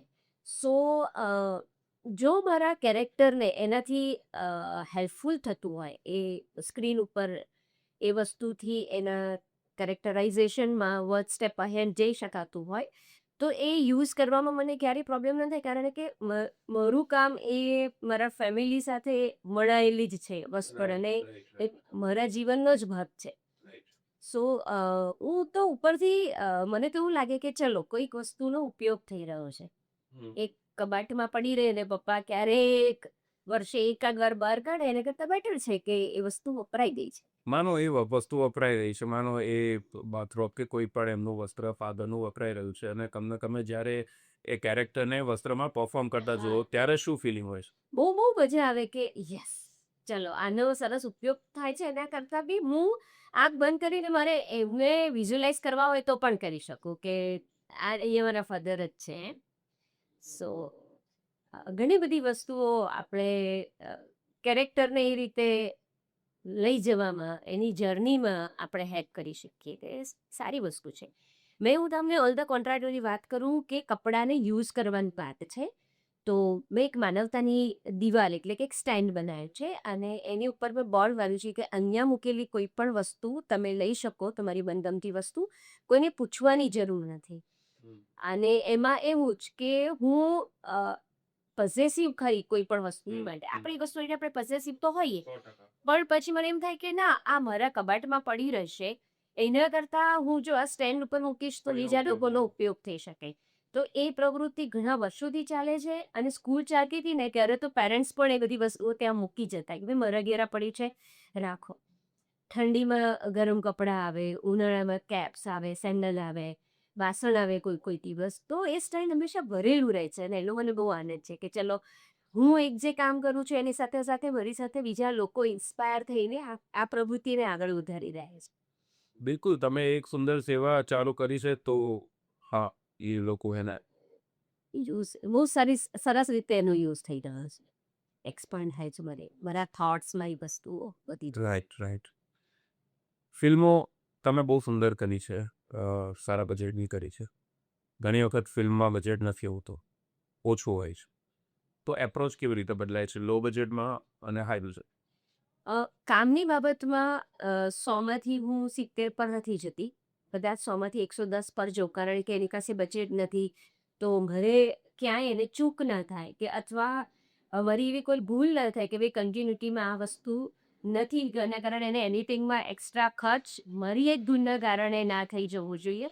તો જ્યાં બજેટ ઓછું હોય ને ત્યાં હું એક્સ્ટ્રા કેરફુલ રહું. મને ખબર જ છે કે આની પાસે આ લિમિટેડ વસ્તુમાં એક આખી પ્રોડક્ટ ઊભી કરવાની છે, તો હું ખોટો ખર્ચ ના કરાવું, એને જનરલ પેટીનો કોઈ સામાનનું કોઈ ટેન્શન એમને ના આપું, કોઈ ટ્રાન્સપોર્ટેશનનું ટેન્શન ના આપું, પ્રી પ્રોડક્શનનું ટેન્શન ના આપું. જે વસ્તુઓ મારી પાસે ઇનહાઉસ છે કે ભાઈ મારી પાસે જીન્સ છે કે ટી શર્ટ છે કે જે પણ કોઈ વસ્તુઓ છે, જો એની રિક્વાયરમેન્ટ એમાં હોય તો હું એમની પાસે પરચેઝ ના કરાવડાવું. તો એવી રીતે એક આખો પ્રોજેક્ટ ઊભો કરીએ. એટલે હું એમાં એપ્રોચમાં એક્સ્ટ્રા કરતું જ ઓછા બજેટ સાથે ચેલેન્જીસ લેવા દો મેં ચલો. ગમે જુગાડું મને ટાઇટલ પણ આપવામાં આવ્યું છે ઇન્ડસ્ટ્રીમાંથી. ઘણા એક્ટર્સ બી મને સ્ટેજ પર બોલાવે તો કે આપણા જુગાડો કોસ્ટ્યુમ ડિઝાઇનર. ખરું. અરે તમે સ્ક્રિપ્ટ વાંચો છો તમે આખી, તો એમાંથી પસાર થાવ છો, સૌથી પહેલા શું ઇમેજિન કરો છો? જો એટલે હું સીન બાય સીન જ્યારે વાંચતી હોઉં ને ત્યારે પહેલાં તો મેં ડિરેક્ટર પાસેથી નરેશન લીધું હોય સ્ક્રિપ્ટ બાબતે, કારણ કે સિનેમા છે ને એ ડિરેક્ટરનું માધ્યમ છે, એટલે એની આંખે જે જોવાનું એ આપણે દર્શકોને બતાડવાનું છે કે એણે શું વિચાર્યું છે, એ પ્રકારની ફિલ્મ થવી જોઈએ. એના ડિરેક્ટરના બધા જ પોઈન્ટ ઓફ વ્યૂ લઈ જવું કેરેક્ટરની બાબતમાં, જે પણ ઘટનાઓ ઘટે છે એની બાબતમાં અને લોકેશનની બાબતમાં. એ પછી હું એમાં મારા ઇનપુટ્સ નાખું કેરેક્ટરને ડિઝાઇન કરવા માટે કે ભાઈ આમાં આ સીન આવો છે, એની આગળ આ ઘટનાઓ બની ગઈ છે, પાછળ આવું થવાનું છે, આટલી કન્ટિન્યુટી લાગવાની છે. ધારો કે વધારે કન્ટિન્યુટી હોય તો અમે લાઇટ કલરને અવોઇડ કરીએ કે ભાઈ આપણને એમાં કોઈ પ્રોબ્લેમ ના થાય કે કે એ બધું. એટલે બહુ જ ઝીણી ઝીણી વસ્તુઓ વિચારવી પડે. એમની એક્સેસરીઝની બાબત હોય કે એમના ફૂટવેરની બાબત હોય, એમનું બેલ્ટ, એમના શર્ટના બટનની બાબત હોય કે ગ્રીન કલરના શર્ટ તો 5 લોકોએ પહેરે છે. હવે એક મલ્ટીમિલિયન, એક અનંત અંબાણી પહેરે છે, ખાલી સાદા અનિલભાઈ પહેરે છે, અને બંને ગ્રીન કલર પહેર્યો છે. બંનેના શર્ટની એને પણ 2 પોકેટ વાળું ડિઝાઇન છે, એને પણ 2 પોકેટ વાળું ડિઝાઇન છે, રાઈટ? હા, એ જોઈને જ મને યાદ આવ્યું કે હું ગ્રીન કલરની વાત કરું. સો કોઈ પણ કલર, તો એના કારણે શું થાય કે હવે એમાં તમે શું વેરિએશન આપો છો, બરોબર? વસ્તુ તો એની એ જ છે, તો તમે કેવી રીતે એને કરી શકો કે આ મલ્ટીમિલિયનર છે અને આ રોજને કમાઈને રોજની ખાનારી વ્યક્તિ છે, વસ્તુ તો એણે સેમ પહેરી છે. તો ડિટેલિંગ એવી વસ્તુ છે કે તમે એમાં એવું નાખો, એવું વિચારો, એનું ટેક્સચર, એના બટન્સ, એની સિલાઈ, એનું ફિનિશિંગ, એવી બધી વસ્તુઓ એડ કરીને તમારું કેરેક્ટર આમ તમે કરી જ ના રાખે, આમ ઝુપ જતું રહેશે. તમે ફિલ્મ જોતા હો છો ત્યારે તમારી પાસે મુવમેન્ટ્સ એટલી બધી છે, એક્ટરની એક્ટિંગ છે, ઇમોશન્સ છે, બેકમાં તમારી સ્ટોરી ચાલે છે, એમાં મારા કોસ્ટ્યુમનું ગજુ ક્યાં વાગવાનું છે? પણ તોય હું મથી એટલું કામ કરું એની અંદર કે ઓડિયન્સનું ધ્યાન જાય જ. એ જ મારી પ્રાયોરિટી હોય કે મારા કોસ્ટ્યુમ પર એમનું ધ્યાન જવું જોઈએ. ખરું. કોઈ કોસ્ટ્યુમ ડિઝાસ્ટર થયો હોય સેટ ઉપર, એવો કોઈ પ્રસંગ તમે જો કહેવા માંગો? ડિઝાસ્ટર તો રતનપુરની વાત કરું કે રતનપુર ફિલ્મ અમે લોકોએ રાજપીપળામાં શૂટ કરતા હતા, અને ત્યાં ઉદય નામનું કોઈ કેરેક્ટર હતું, આપણું એક નેગેટિવ કેરેક્ટર હતું, રાઈટ? હવે એને મારવાવાળો સીન છે. મને કહેવામાં આવેલું કે આપણે આ સીનમાં 1+1 લાગવાના છે, તો મેં 1+1 બનાવે. હવે થયું એવું કે એક એક્સ્ટ્રા શર્ટની જરૂર પડી. હવે એવું તો હતું નહીં કે મેં કોઈ બ્રાન્ડનો તૈયાર શર્ટ લીધેલો, મેં એને કસ્ટમાઇઝ કરેલું. પણ હવે જે કાપડ લીધું હતું એ તો મેં બહારથી ખરીદ્યું, અને એમાં પ્લેન કાપડ નહોતું, કારણ કે બહુ બધી ઘટનાઓ એવી હતી કે પ્લેન લઈશું તો આપણે ભરાઈ જઈશું કન્ટિન્યુટીમાં, કારણ કે એ વખત બ્લડ ઢળી ગયું. હવે એનો જે શેપ છે એ બીજી વખત મેચ ના થયો, તો કાપડ તો બરોબર પણ રેલો એ ના થયો, તો એટલે આપણે પ્રિન્ટ વાળું લીધું. એ અમે કંઈક આણંદમાંથી લીધેલું એ કાપડ, બરોબર? હવે અત્યારે મને યાદ નથી કે મેં આણંદમાંથી કેમ લીધું તું, અમદાવાદ બેઝડ છું તો ત્યાંથી મેં કાપડ શું કામ ખરીદ્યું હશે, કે અમે કોઈ રેકી માટે ગયા હશું ત્યારે ખરીદ્યું, કે એવી રીતે થયું. હવે ત્યારે મને 1+1 જોતા હતા, બે શોર્ટ પીસ એક સરખા મળી ગયા અને અમને પ્રિન્ટ વાળું જોઈતું હતું ને એમાં મરૂન કલર અને ઓફ વ્હાઇટની અંદર મરૂન કલરના ફ્લાવર્સ હતા ઝીણા ઝીણા, એવી પ્રિન્ટ ઓકે લાગી. ડિરેક્ટર સાથે હતા, લેવાઈ ગઈ વસ્તુ. સીન લાગ્યો છે, બીજા દિવસે જે થર્ડ આઉટફિટની રિક્વાયરમેન્ટ આવી. હવે પછી એ વખતે હું અમદાવાદમાં હતી અને મારી હોટલ ઝોડિયાક કરીને એક ફિલ્મ શો થતી હતી, જે રાજુ બારોટ હમણાં આપણા એક્સપાયર થઈ ગયા, તો એ ડિરેક્ટ કરતા હતા. એમની એઝ અ એટલે ફિલ્મ પહેલી અહીંયા કોકોનટ પ્રોડક્શનની. હું અમદાવાદમાં પ્રી પ્રોડક્શન કરી રહી છું, રાજપીપળામાં શૂટ ચાલી રહ્યું છે અને ફોન આવ્યો કે મને અમને શોર્ટ જોઈશે. એ આખો દિવસ સુરત, અમદાવાદનું હોલસેલ માર્કેટ, સુરત, બરોડા, આણંદમાં જ્યાં કે લીધું હતું ત્યાં પણ ચાલો એમાં એ લોકોએ મને છે ને ફોટા પાડી બધા સ્ટાફે મોકલ્યા કે આ બ્રાન્ડ છે. કારણ કે પેલું શર્ટની અંદરનું જે આમ તમે સિલાઈ કરો ને ત્યાં જેમ તમને ખબર હોય તો પેન્ટ પણ એક લાઈન કે એનું લખેલું હોય, એટલા પર બી એ કંપની શોધવી ગૂગલ પર સર્ચ કરીને અને છેવટે અમને મુંબઈમાંથી એ મળ્યું. મુંબઈમાંથી તાત્કાલિક ફાસ્ટ એર કુરિયર કરાવ્યું, અહીંયાથી શર્ટ રાતે ને રાતે સ્ટીચ થયો અને પહોંચ્યો. પણ ડિઝાસ્ટર ના થવા દીધું મેં. અને એના માટે મને બહુ જ બધા કોમ્પ્લિમેન્ટ મળ્યા હતા ઓન ધ સેટ. બહુ બધા લોકોએ જ્યારે શર્ટ પહોંચ્યો ત્યારે વિડીયો કોલ કરીને બહુ બધા આખા સેટે ક્લેપ મારી કે ફાઇનલી આ તમે કરી બતાડ્યું એમ. એવી જ ઘટના હજી 2 દિવસ પહેલા પણ બની, જે હમણાં હું રાહુલ ભોલે અને વિનીત કનું જ્યારે ફિલ્મ કરું છું એમાં પણ એક સિક્વન્સ એવું જ હતું કે જે સિક્વન્સ આવે છે ફિલ્મમાં છેલ્લે પણ ભજવાનો હતો પહેલો.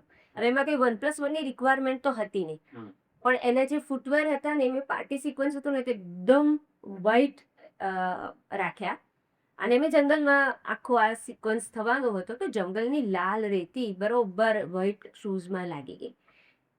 બરોડામાં એક દિવસ હતા ને ફરી પાછા અમે સાસણ જવાના હતા, તો બરોડામાં શૂ લોન્ડ્રી માટે તપાસ કરી પણ મને કંઈ મળ્યું નહીં. હોટલમાં જ્યાં હું રોકાઈ હતી એમણે કહ્યું કે કપડાં ધોઈ આપે પણ શૂ લોન્ડ્રી નથી. પછી અમારો સવારના 7 વાગ્યાનો પહેલો સીન હતો મોલમાં. તો મોલમાંથી મેં બ્રશ ખરીદ્યું, શેમ્પૂના પાઉચ લીધા, થોડા વેટ ટીશ્યુ ખરીદ્યા અને ત્યાં બધું લઈને એક કોર્નર પર બેસી ગઈ અને પાણીની બોટલમાં એક સેફ્ટી પેનની કાઢો પાડી પાણીમાંથી રેડતી જવું, સાફ કરતી જવું અને કોઈને ખબર નહીં કે 2 કલાકમાં મેં નવા હતા એવા શૂઝ બનાવી દીધા. એટલે આવે ચેલેન્જીસ તો કોઈ પણ ફિલ્મ ઓલમોસ્ટ એવી ના હોય. કસુંબોમાં તો ઢગલો ચેલેન્જીસ આવી છે. કોસ્ટ્યુમ ડ્રામા હતું. એમાં પ્રથમ ગ્રાસે મક્ષિકા હતી પહેલા જ દિવસે.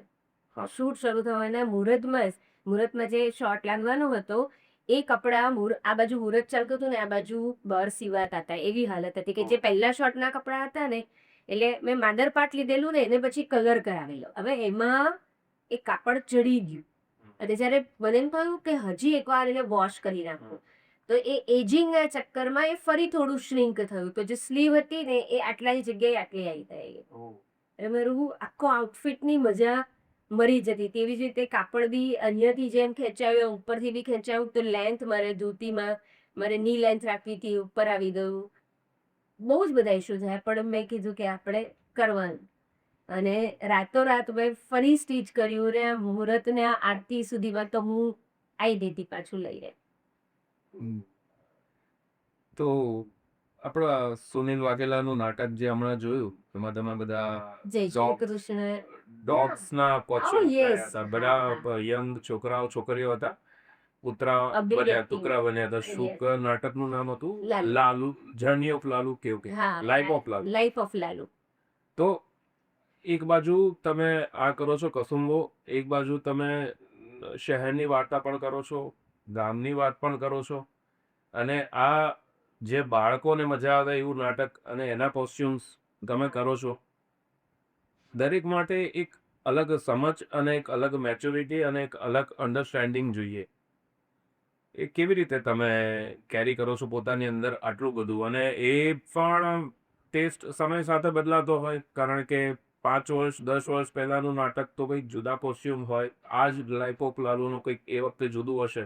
અને મોગલી બલ્લુ તનાક ટુમટુમ આવું એક નાટક હતું કબીર ઠાકોરનું, મને યાદ છે. અને એમાં અર્ચનભાઈ માટે મેં પેલો ભાલુ બનાવ્યું હતું પહેલ. હા હા એ બી બહુ હતું, એમનું પંખા મૂકતી હતી અંદર, કારણ કે અર્ચનભાઈ બહુ ગરમી લાગે રે, એ આખું હેવી કોસ્ટ્યુમ્સ, ઓહ. પસીનાથી તરબતર થઈ જવાય, પણ લાર્જર દેન લાઈફ કેરેક્ટર તો મારે સ્ટેજ પર બતાડવું છે. તો આશીષ, યાર એમાં આશીષ કક્કડ હતો.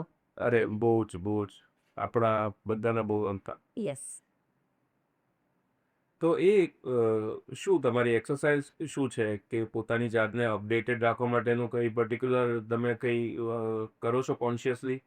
અપડેટેડ તો જો હજી આટલી મારી 150+ ફિલ્મો થઈ ગઈ એઝ અ કોસ્ટ્યુમ ડિઝાઇનર, પણ હજી મને જે સ્ટિચિંગ મશીન હોય એમાં મને સોય પરવતા આવડતી નથી. મને મશીન તો ચલાવતા જ નથી આવડતું, પણ મને ખાલી એમ બેઝિક વસ્તુઓ હું દર વેકેશનમાં એવું વિચારું કે એક ફિલ્મ પતે ને, જો મને મુશ્કેલી પડી હોય તો હું વિચારું કે મને આ કરવું છે. તો એવી રીતે અપડેશનમાં એક તો હું ઓલ્ડ સ્કૂલ પણ કહેવાઉં.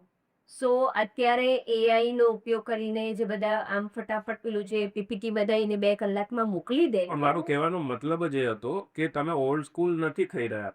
તમારું જ્યારે કોસ્ટ્યુમ્સ હોય છે હા, એ હું કરી લઉં, પણ મારી મેથડ અલગ છે એમ કહું છું. હા એટલે હું ઓલ્ડ સ્કૂલ હોવાથી હું કદાચ કેવું કે હું ફાસ્ટ નથી ઇન્ટરનેટમાં, એટલે એના કારણે હું ઓરિજિનલ રહી શકું છું મેઇન. નહીં તો શું થાય કે હું પિન્ટરેસ્ટમાંથી કોઈ ઓપ્શન ઉપાડી લઉં ને પીપીટીમાં કોપી પેસ્ટ કરી એ નાખી દઉં ને હું પણ કલાકમાં આપી દઉં. પણ મને એવું નથી કરવું, કારણ કે એ તો ઓલરેડી છે જ. એ તો મને કોઈ ક્લાયન્ટ પણ આપી જ શકે છે ને ફોટો પેનમાં આ જેવું છે એવું મને બનાવી આપો. તો પછી મારા બ્રેનનો ઉપયોગ કરવાનો કે મારી ક્રિએટિવિટી ક્લાયન્ટ જેવું કહેતું હશે કે આ જે છે એવું બનાવી આપો, તો ત્યારે તમે એને તરત એવું બનાવી આપો છો કે સજેસ્ટ કરો છો કે સજેસ્ટ કરો? એટલે ઇટ ડિપેન્ડ્સ, ક્લાયન્ટ વસ્તુ બદલાતી હોય. ક્યારેક એવું લાગે કે જો આને જે જોઈએ એને આપી દેવાનું, કારણ કે જો એને સમજાશે નહીં અને મારી પાસે બી સમય હોય એ પ્રમાણે પણ હું જોઉં. પણ મેઇનલી હું એવું કરું કે સમજી લઉં કે એની રિક્વાયરમેન્ટ શું છે. ખાસ કરીને બ્રાઇડને ગ્રૂમના જ્યારે પ્રસંગો ઊભા થાય ને ત્યારે એવું બહુ જાણે કે એણે કોઈ કોપી કરવી હોય એને હિરોઈનની, કે આણે અંકલને આને પહેર્યું તેવું મને કરી આપો એમ.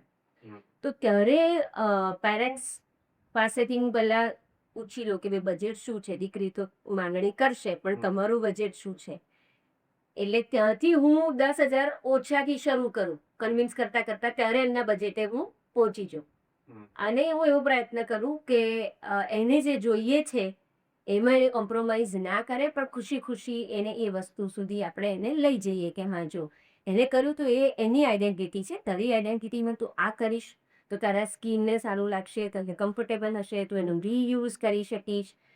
કારણ કે ₹1,00,000નો કોસ્ટ્યુમ બનાવો અને જો તમે એક જ વાર પહેરો છો તો પછી એનો કોઈ ઉપયોગ નથી. તો તમે એને ક્યાં ક્યાં ઉપયોગ કરી શકો? તમે ઘણા લોકોને એનો જે ઘેરઘર ઘાઘરો હોય એના અનારકલી બનાવી આપ્યા છે, એમાંથી સ્કર્ટ્સ દઈને આપ્યા છે, એના પર્સ બનાવીને આપ્યા છે. તો હું આમ પણ બેસ્ટમાંથી બેસ્ટ તો નવરી હોઉં ત્યારે આ બધી વસ્તુઓ ડિઝાઇન કરીને લોકોને કરી આપતી હોઉં છું. ધનોને પૂછી જોજો. મેં તો એવું પણ ડિક્લેર કરી રાખ્યું છે કે જો હું ભવિષ્યમાં ક્યારેક લગ્ન કરીશ તો મારા અને થનાર પત્નીના વસ્ત્રો પોરવી જોશી ડિઝાઇન થશે.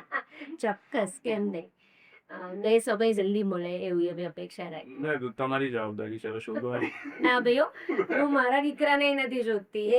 એ મેં કીધું આમાં હું ના પડું, કારણ કે મને મારા પર જ ભરોસો નથી. જો મેં મારી ચોઈસથી લગ્ન કર્યા તો આખરે હું સિંગલ રહી ગઈ તો પછી હવે બીજા માટે હું રિસ્ક ના લઉં. રાઈટ. પણ આ તકલીફ ક્યાં જ છે, મારાથી કંઈ થતું નથી. તમે ધનનો કોઈ જવાબદારી લીધો નથી એટલે કંઈ થશે નહીં મારું. આ બધી ફિલ્મો તમે કરી, એમાં કોઈ એક ફેવરિટ ફિલ્મનું એક જ ફિલ્મનું નામ લીધું? હમણાંનું જો વાત કરું ને તો દશેરા ફિલ્મમાં 2 વસ્તુ છે. એના માટે તમને હમણાં રિસન્ટલી જીફા એવોર્ડ પણ એવોર્ડ મળ્યો. ના, એ તો કાશી રાઘવ માટે મળ્યો. ઓકે. એવોર્ડ તો સાઈડમાં છે, એવોર્ડ મળે તો કોને ના ગમે, પણ એનું જે થોટ પ્રોસેસ હતો, એની કોસ્ટ્યુમ મેકિંગની મારી જે જર્ની હતી, એ ડિરેક્ટરે મને જે ફ્રીડમ આપી હતી અને મને અચાનક મારી જોડીમાં એક રોલ આવી ગયો અને એ જ ફિલ્મનું પોસ્ટર બન્યું. પોસ્ટર લુક છેક સુધી બધા જ પોસ્ટર્સ જેટલા પણ થયા એમાં સેન્ટરમાં મને સ્થાન મળ્યું. તો આ બધી વસ્તુઓના કારણે જો આમ ફેવરિટ ફિલ્મ હોય તો અત્યારે તો પહેલા નંબરે દશેરા આવે. પણ અત્યાર સુધીની સૌથી એમ તો કસુંબો પણ આવે કારણ કે એમાં પણ મેં મારો જીવ રેડ્યો હતો. 10 થી 12 કિલો વજન ઉતાર્યું હતું. આખા પ્રોસેસમાં એટલી મહેનત એમાં હતી રાત દિવસ એક કરીને. પછી સ્ટોરી વાઇઝ જોઉં તો મને ઓક્સિજન ફિલ્મ પણ બહુ જ ગમેરી. એમાં પણ મને કામ કરવાની મજા આવેલી કારણ કે એમાં અલગ અલગ કેરેક્ટર્સ એવા હતા અને મને મોનિટર પાસે બેસીને ફિલ્મ જોવી ગમતી હતી. જનરલી એવું નથી હોતું. જનરલી એવું હોય કે એક સીન ચાલતો હોય ત્યારે પાછળ તમે બેકગ્રાઉન્ડમાં બીજા સીનની તૈયારી કરતા હોય, બીજા એક્ટર્સને રેડી કરતા હોય કે આ પછી આ લઈએ છીએ એ પ્રમાણે. પણ પછી પ્રેમજી પણ મને એટલી જ ગમેલી. બે યારમાં પણ મજા આવી હતી. ત્યાં જવું છે કે તમે લગભગ સૌમ્ય સરના ફિલ્મથી શરૂઆત કરી હતી કોસ્ચ્યુમ્સ યસ અને એના પછી બેયર કરી. એના પછી બે યાર તો એ જે તમારી કોસ્ચ્યુમ ડિઝાઇનર તરીકેની જે શરૂઆત છે એના વિશે જાણીએ. જો કોસ્ચ્યુમ ડિઝાઇન કરવાની શરૂઆત નાટકોથી થઈ હતી વળી. અને નાટકોમાં મારા ભાગે કોસ્ચ્યુમ કરવાના આવતા હતા.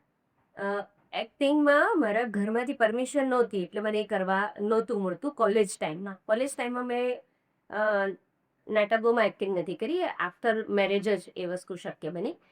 પણ બધાની સાથે રહેવા મળે તો હું કયું કામ કરું તો મને આ ગ્રુપની અંદર રહેવા મળે ને ઘરેથી પણ છુટ્ટી મળે. તો એમ કરીને મેં કોસ્ચ્યુમ્સ માં કામ કરવાનું શરૂ કરેલું. બેક ધ સ્ટોરી કોસ્ચ્યુમ બનવાનું એટલે જે જુગાડી વસ્તુઓ શોધીને કોસ્ચ્યુમ નાટકમાં એ પહેલી તમારી પ્રાયોરિટી નહીં, એ તમારી ક્વોલિટી ગણાય કે પૈસા જ નથી ભાઈ બે લો 100 રૂપિયા છે એમાં તું નાટક કર અને એને મને નાટકના કોસ્ચ્યુમ બનાવી આપો કે 1000 રૂપિયા છે આવું બજેટ આવે કંઈ પણ હેફેઝાટ કે ભાઈ પૈસા નથી હો, તમે ગમે તે કરો, એક્ટર્સના મંગાવો, નાની મોટી એસેસરી ખરીદી લો પણ કેરેક્ટર ઊભું કરી દો. તો હું બ્લાઇન્ડ સ્કૂલમાં ભણાવતી હતી એટલે બ્લાઇન્ડ સ્કૂલમાં હું કેસેટ્સ રેકોર્ડ કરતી હતી એ લોકોના એક ચેપ્ટરની. અને ત્યારે છે ને મારા મમ્મીની જૂની સાડીઓ હોય ને સિલ્કની, તો પહેલેથી અમારું ઘર એવું કે અમે લોકો રિસાયકલિંગમાં માનીએ એટલે એ મમ્મીની સાડીઓમાંથી અમારા ફ્રોક બને અને ડ્રેસ બને. હવે જ્યારે હું બ્લાઇન્ડ છોકરીઓ પાસે એમને ક્યારેક વાર્તા સંભળાવવા જાઉં કે એમના ચેપ્ટર વાંચીને સંભળાવવા જાઉં, રેકોર્ડ ના કરવાના હોય તો એ લોકો બાજુમાં બેસે અને એ એમની સ્પર્શની દુનિયા છે એટલે તમને સતત પંપાળ્યા કરે અને તમને ઓળખવા માટે તમારા હાથને અડશે, ગાલને અડશે, વાળને અડશે. તો એમને હું જ્યારે આ સિલ્કના કપડાં પહેરીને જોઉં કે આ મમ્મીની સાડીમાંથી બનાવેલું સિલ્કનું ફ્રોક હોય તો એમને બહુ જ ગમતો. અને કે મને આવું લીસું કાપડ પહેરવું છે પછી મારી મમ્મી પાસેથી જીદ કરી લે બીજી એક સાડી ફડાવડાવું ને એમાંથી એમના માટે કપડાં બનાવું ને. તો ત્યારથી આ રિસાયકલિંગ જે હતું એ મને નાટકોમાં બહુ કામમાં લાગ્યું કે જેમ કે અમે સોમરી નાટક હતું ચલતા દોસ્ત ચોક્કસ અહીં નગર વસ્તુ હતું તો એમાં લાશ હોય તો બી લાશમાં તો શું છે હવે બાળક સ્ટુડન્ટને કે એક્ટરને તમે એવું ના કહી શકો કારણ કે આપણને ખબર છે કે આપણે લોહીવાળા કરવાના છે કપડાં તો ઘરેથી મંગાઈ નથી શકવાના. કોલેજ તમે એટલું બજેટ આપવાની નથી નાટક કરવા માટે. જે બજેટ આપશે એમાં તમારે લાઇટ કરવાની, મ્યુઝિક કરવાનું, થિયેટરનું વડું કાઢવાનું, મહિનાનું રિહર્સલ હોય તો મહિનાની એટલીસ્ટ એક કપ ચા કાઢવાની, બરોબર, તો ઘણી બધી વસ્તુઓ કરવાની હોય. તો ત્યારે હું પહેલી વાર રીયુઝડ કપડાં એટલે જે પ્યાલા બરણીમાં આપણે આપી દઈએ અને વાસણો ખરીદીએ સામે એવા જે માર્કેટો છે એમાં જઈને હું આવા બધા કપડાં ખરીદતી થઈ અને પછી તો એ આજ દિન સુધી મારી એ તો વસ્તુ ચાલુ જ છે કે કોઈ પણ પ્રોજેક્ટ હોય અને મને એજિંગવાળા કપડાં જોઈતા હોય, જૂના ઘસાઈ ગયેલા જોઈતા હોય એ કરું એટલે મારો સમય પણ બચે અને ઓથેન્ટિસિટી જળવાઈ રહે. એટલે આ બે વસ્તુ થાય. ઓરિયો મેમ, 4-5 પ્રશ્નો રેપિડ ફાયર. શાંતિથી બેસીને ચા પીવી કે લોંગ ડ્રાઈવ પર જો, બેમાંથી શું પસંદ કરશો? Long drive. અને એની સાથે ચા? એની સાથે ચાયો એવું કરું જ છું, થર્મોસ રાખું છું ઓરિયાળી. સ્ક્રિપ્ટના શબ્દ ફોલો કરવા કે સ્પોન્ટેનિયસ એક્ટિંગ? સ્પોન્ટેનિયસ. સાડી કે મોડર્ન આઉટફિટ? મને જવાબ ખબર છે. કોમ્પ્લિમેન્ટ આપવું ગમે કે મેળવવું? આપવું ગમે. મેળવવાનું તો મને મળે જ છે. પણ મને આપવું ખૂબ ગમે, કારણ કે હું જે એજ ઉપર છું ને એની સામે મારી સામે જે પણ કઈ વ્યક્તિઓ આપતી હોય ને મારાથી એજમાં નાની જોઈએ, એટલે સલાહ આપવી તો કોને ના ગમે, એની સાથે સાથે કોમ્પ્લિમેન્ટ્સ હોય તો મજા આવી જાય. મેચ્યોર લવ કે ફિલ્મી લવ? મચેલા વોટ્સઅપનું લાસ્ટ સીન હાઇડ કરો છો? ના ભૈયા, કોઈ દિવસ નહીં. એટલે મારે તો આઈ થિંક બંધ જ છે, પણ મેં ચાલુ નથી કર્યું કોઈ દિવસ, એટલે મારું લાસ્ટ સીન કદાચ છે એ, પણ એવું હાઈડ કરવું પડે એવું કશું નથી. આ મારી લાઈફ જો હું આટલી ખુલ્લી કિતાબ, મારી જીવનના આટલા પ્રસંગો કહેતી હોઉં તો મારું તો બધું ઓપન કિતાબ જ છે, ખુલ્લી કિતાબ. યુવરાજ જાડેજાનો ટેક શો. ચેમ્પિયન. બિકોઝ તારે સરસ શું કહેવાય, ફિલ્મો કરો છો, આટલી ફાઇન લખો છો, ડિરેક્ટ કરો છો, acting. Thank you so much. મારી ઈચ્છા છે બહુ જલ્દી એવા સંજોગો સર્જાય કે મારી રાઇટર ડિરેક્ટર તરીકેની ફિલ્મ હોય અને આપ એમાં અભિનય કરી રહ્યા હો. ક્યાં બાત હે. મજા પડી જાય. સાઈન કરી લે છે. હા, આગે સાઇન કરી લો.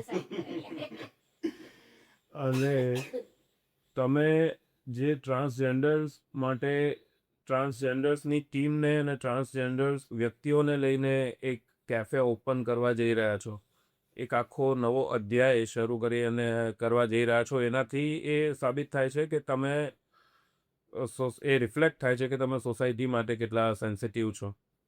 અને એ મને લાગે છે કે એક આખો અધ્યાય હશે અને એ જ વિષય ઉપર આપણે ફરીથી એક લાંબી ચર્ચા કરીશું, જેનો માત્ર મુખ્ય વિષય યસ, એ હશે. સેવા કેફે. કયું કેફે? સેવા કેફે. સેવા કેફે. અને દિવ્યાંગ બાળકોની તમે સેવા કરો છો, તમે માનવતાની વોલ ચલાવો છો, તો કામ ઘણા બધા વાચક છો, તમે સાહિત્ય સર્જક છો, ઘણું બધું લખતા પણ હશો, વાંચો છો, અને એ બધાની વચ્ચે જે સમય બચે છે એને તમે સમાજ સેવા માટે વાપરો છો. આઈ એમ શ્યોર આજે પ્રેક્ષકોને, જેમણે પણ આ પોડકાસ્ટ જોયું, એમને ઘણું મોટિવેશન મળશે કે કેટલી સમજદારીથી તમે તમારું કામ કરો છો, કેટલી સમજદારીથી તમે તમારા જીવનના વળાંકો સ્વીકાર્યા છે. અને મારી પાસે એક પત્ર છે તમને આપવા માટે. એને તમને ઘણી બધી ટ્રોફીઝ મળી હશે, એ બધી ટ્રોફીઝની વચ્ચે ક્યાંક તમે આને ક્યાં બાત હે, ખાર આપી શકશો. તમારા માટે કંઈક લખ્યું છે. પ્રિય પૌરવી મેમ, એ કોસ્ચ્યુમ ડિઝાઇનર તરીકે તમે માત્ર કપડાં તૈયાર કરતા નથી, તમે પાત્રોને આત્મા આપો છો. વાહ. સ્ક્રિપ્ટના દરેક પાનાને વાંચીને તમે જે રીતે પાત્રોને જીવંત બનાવો છો, એ ખરેખર એક સર્જકની ઓળખ છે. દિવ્યાંગ બાળકોની આંખોમાં તમે આશા બનીને ઝળહળો છો. એક સ્કૂલના રૂપમાં તમે ભવિષ્યને ઘડી રહ્યા છો. અને ટ્રાન્સજેન્ડર્સ માટે તમે જે કેફેનું સ્વપ્ન જુઓ છો, એ માત્ર એક જગ્યા નહીં, એ સ્વીકાર અને સન્માનનું ઘર બનશે. હજુ એક વાર્તા જેવા ઘણા નાટકોમાં આપનો અભિનય ખરેખર યાદગાર છે. એ સાબિત કરે છે કે સર્જન માત્ર એક દિશામાં બંધાતું નથી, એ તો દરેક માધ્યમમાં વહે છે. આપનો સાહિત્ય પ્રત્યેનો પ્રેમ, આપનું વાંચન, આપનું લેખન, આ બધું મળીને તમને એક સંપૂર્ણ સર્જક બનાવે છે.